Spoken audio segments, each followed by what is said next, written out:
Est-ce que le schmilblick... Je vous assure que j'ai l'impression. Est-ce que le schmilblick se mange? Alors, pour revenir sur la question, Jack. Celui qui a posé la question, c'était un juif, on est d'accord? Ouais, c'est ce qui est précisé dans le hadith, ouais. Ok. Mais c'était pas n'importe quel juif. Est-ce que tu savais que c'était un savant juif? Si tu veux, ouais. Ok. Donc, quand on étudie en fait la sira un petit peu, c'était un savant juif, et je crois qu'il s'appelait Abdullah, je sais plus comment. Ouais, ok, si tu veux. Et les juifs, comme c'était le peuple élu, comme vous le savez, en fait, ils avaient des connaissances. Ils avaient des connaissances du livre.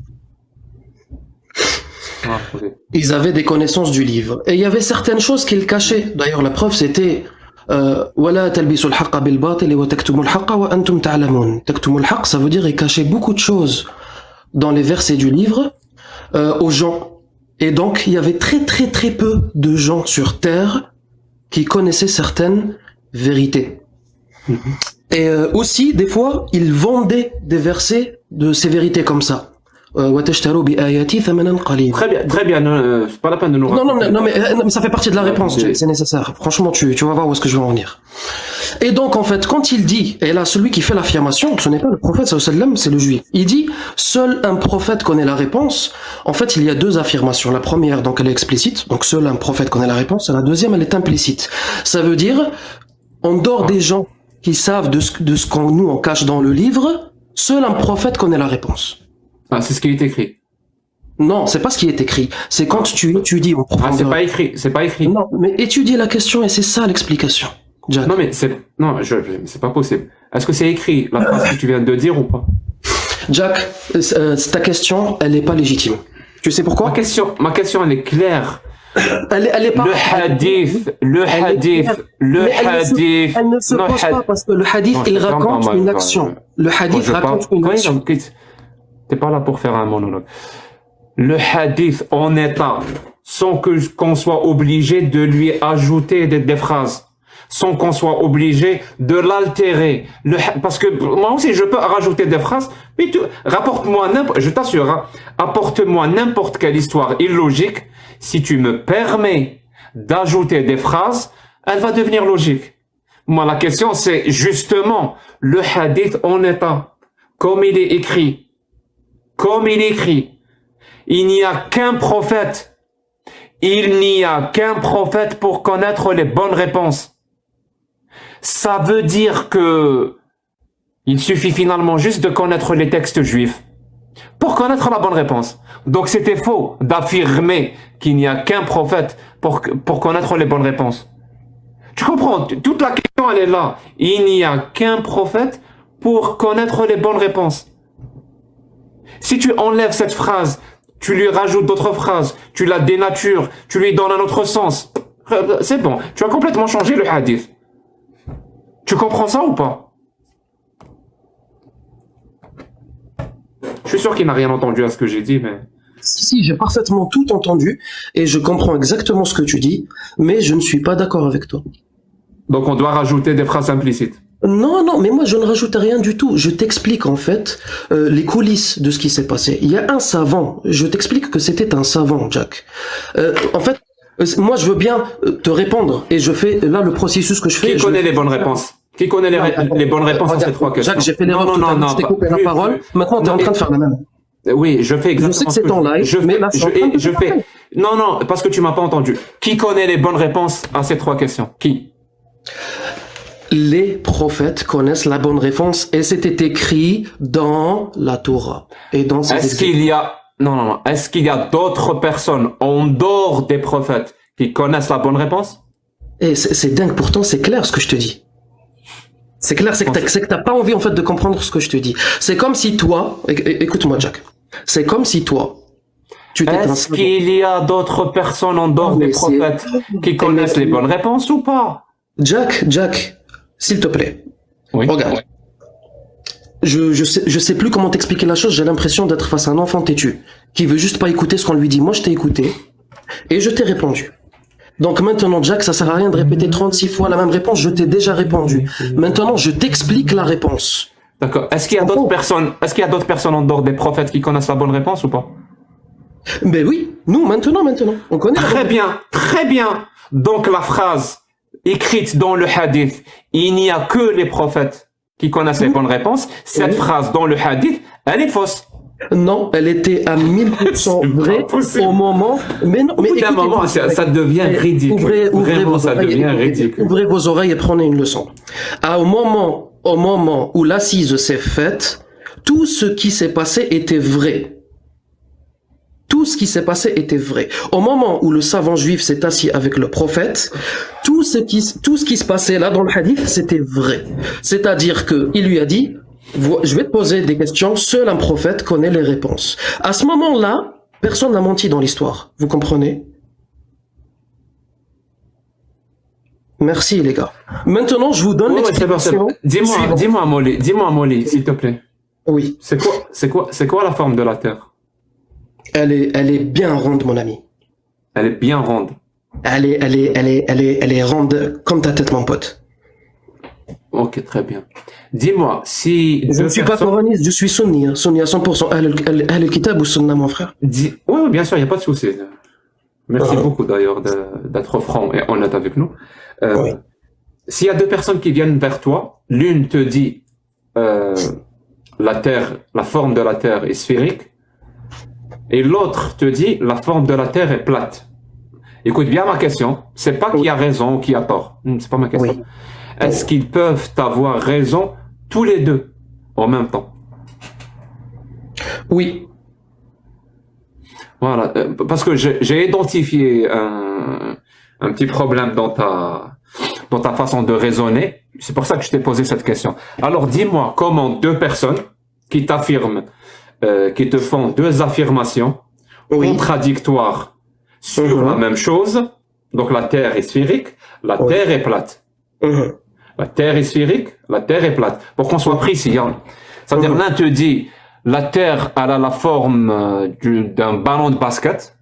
Et l'autre te dit la Terre elle a la forme d'une pizza. Je t'ai compris, mon ami. Voilà. Et comment les deux peuvent avoir raison en même temps? Le référentiel, Jack, mon ami, le référentiel.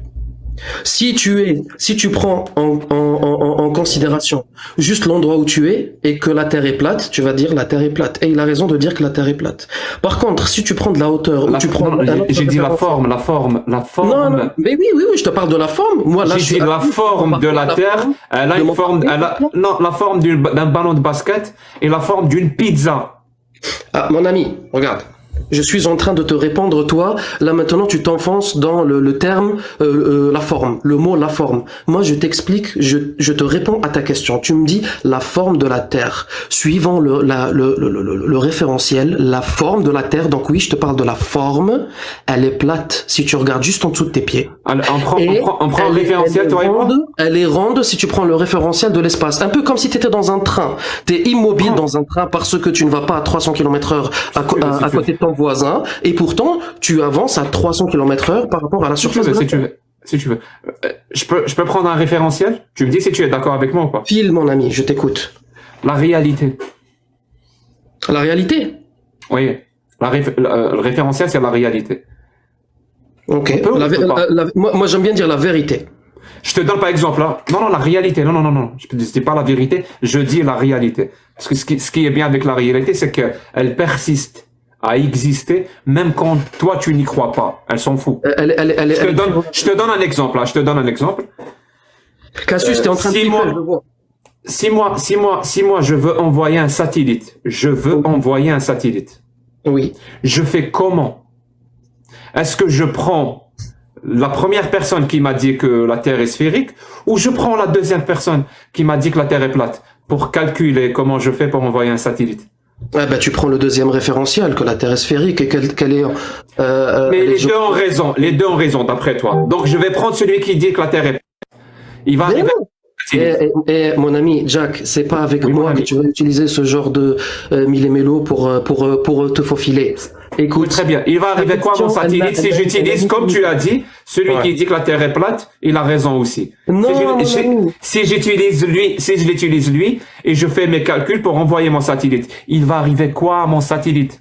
Jack le fou, la question ne se pose pas. La s'appelle la réalité. la réalité, comme t'aimes le dire, c'est qu'on prend pas en considération que la Terre est plate, mais qu'elle est sphérique. Point barre. Ah, donc, dans la réalité, la Terre est sphérique, elle n'est pas plate. Ben oui. Très bien. Donc, prenons en référence cette réalité. Les deux personnes viennent vers toi. Prenons en référence cette réalité. Prenons en référence cette réalité. Les deux personnes, un te dit la Terre a une forme de ballon de basket, l'autre te dit la Terre a une forme de qu'est-ce que j'ai dit tout à l'heure? J'ai oublié. Pizza. D'une pizza, pardon, oui. Donc voilà, en prenant en compte la réalité toujours comme référence. Est-ce qu'ils peuvent avoir raison tous les deux en même temps? Tous les deux en même temps, oui, je te dis, suivant la question, elle concerne quoi? C'est relatif. Maintenant, regarde, si tu me laisses un peu de temps, je peux t'expliquer. Alors, par exemple, quelqu'un qui veut prendre sa voiture et se déplacer de, allez, je sais pas, d'une ville française, on va dire Marseille, à Lyon. Il veut aller à Lyon. D'accord? Et il veut calculer combien de temps ça va lui prendre. Et on va supposer que la route, elle est toute droite. Et il va prendre en considération que la Terre, elle est sphérique ou qu'elle est plate? Merci. Merci. Non, c'est bon, j'ai fini ma question. Non, finis ta fausse analogie, après je vais parler, moi. Non, mais j'ai fini la question. Ah, t'as fini, ok. Est-ce que tu connais les principes de la logique, par exemple? La logique formelle, Oui. C'est quoi? Une implication, c'est pas une équivalence. J'ai dit les principes. Les principes, pas les relations. Écoute, Jack. Je sais tu pas. Les connais ou pas? Si tu les connais pas, je vais te les donner. C'est pas une question piège. Donne-les-moi tes principes. Moi, je pense les connaître. Bon, c'est avec mes termes parce que ça fait 8 ans que je me suis pas replongé sur la question. Toi, t'étudies ça tous les jours. Donne-moi tes principes là. Comment tu les nommes? C'est une jolie façon de dire je les connais pas. Je prends, ça me dérange pas. Ah, j'ai tort? Non, t'as pas tort, c'est juste que chacun son métier, chacun sa vie.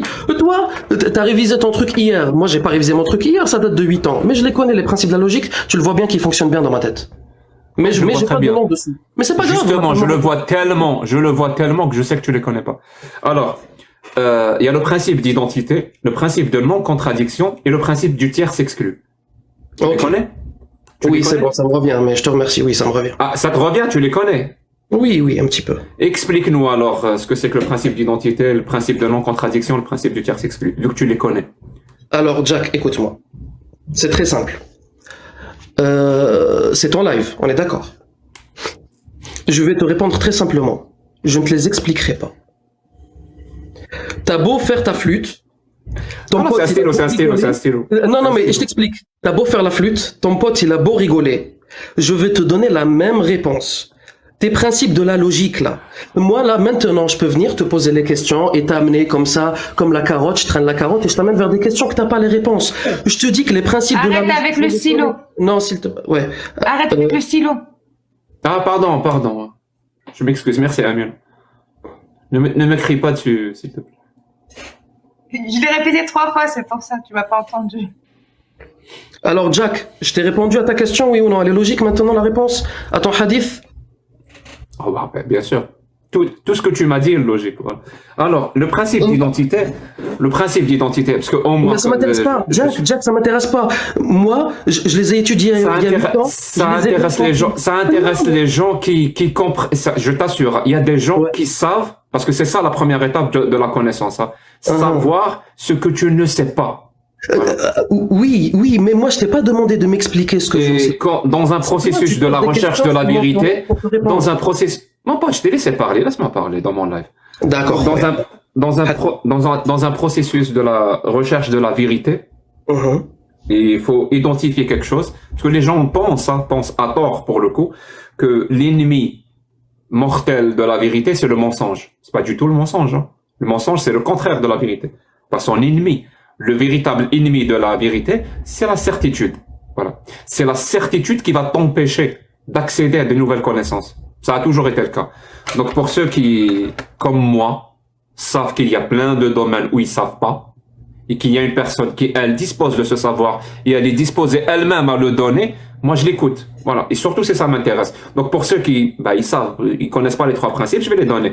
Donc, les principes d'identité, la chose est ce qu'elle est. Et les mots ont un sens. C'est tout. Le deuxième principe, le principe de non-contradiction, on peut pas, je vais expliquer vraiment de manière basique, hein. On peut pas accepter la chose et son contraire comme étant vrai en même temps. Voilà. Je sais pas, il fait jour, il fait jour là où je suis, et il fait jour, ou il fait midi. Et en même temps, il fait nuit, parce qu'on est à minuit. Non, mon pote, c'est soit l'un, soit l'autre. Il y a le principe du tierce exclu, c'est que quand tes deux propositions que tu proposes, elles sont contradictoires, mais le truc c'est que les deux propositions représentent la totalité. Il n'y a pas un tierce qui pourrait expliquer. Par exemple, dire qu'il est midi ou qu'il est minuit, les deux ne peuvent pas avoir raison en même temps. Mais les deux peuvent avoir tort en même temps. Parce peut-être qu'il fait 16 heures, peut-être 17 heures. Donc les deux ont tort. Par contre, le principe du tiers s'exclut. Quelqu'un te dit il est minuit. L'autre proposition, il n'est pas à minuit. Donc les deux ne peuvent pas avoir raison, être vrai en même temps. Et les deux ne peuvent pas être faux en même temps. Parce que soit il est minuit, soit il n'est pas minuit. Le tierce, une troisième possibilité, elle est exclue. Est-ce que je l'ai bien expliqué? Franchement, tu l'as très très bien expliqué. Voilà. Donc, quand on dit que la Terre... Un commentaire, s'il te plaît, est-ce que tu permets? Tu peux apporter une parenthèse? Quand on dit que la forme de la Terre, et je vais faire ma conclusion, si tu me le permets. Quand on dit que la forme de la Terre, elle est plate, c'est-à-dire comme une pizza, ou la forme de la Terre, elle est sphérique, comme un ballon de basket, les deux propositions sont contradictoires. Si la forme de la Terre, elle est sphérique, elle n'est pas en forme de pizza. Si elle est en forme de pizza, elle n'est pas sphérique. Donc les deux propositions ne peuvent pas être vraies en même temps. Mais là, il n'y a pas le principe du tiers exclu. C'est-à-dire la Terre pourrait être carrée. C'est-à-dire elle n'est ni en forme de basket, ni en ballon de basket, pardon, ni en forme de pizza. Mais le truc, c'est que au moins ces deux propositions, ils ne peuvent pas être vraies en même temps. D'où le hadith, seul un prophète connaît les bonnes réponses. C'est la proposition. Le juif connaît les bonnes réponses. Seul un prophète connaît les bonnes réponses. Ça veut dire ceux qui connaissent les bonnes réponses appartiennent à un ensemble de prophètes. Voilà, on va rentrer vraiment dans la logique. L'ensemble qui contient les personnes qui connaissent les bonnes réponses, c'est l'ensemble des prophètes. Et c'est aussi l'ensemble des gens qui connaissent les bonnes réponses. On a un individu, on ne sait pas. Un individu, lui, il connaît les bonnes réponses. Forcément, il appartient à l'ensemble des personnes qui connaissent les bonnes réponses et l'ensemble des prophètes. Parce que c'est le même ensemble. Mais toi, tu me dis non, c'est pas un prophète. C'est soit l'un, soit l'autre.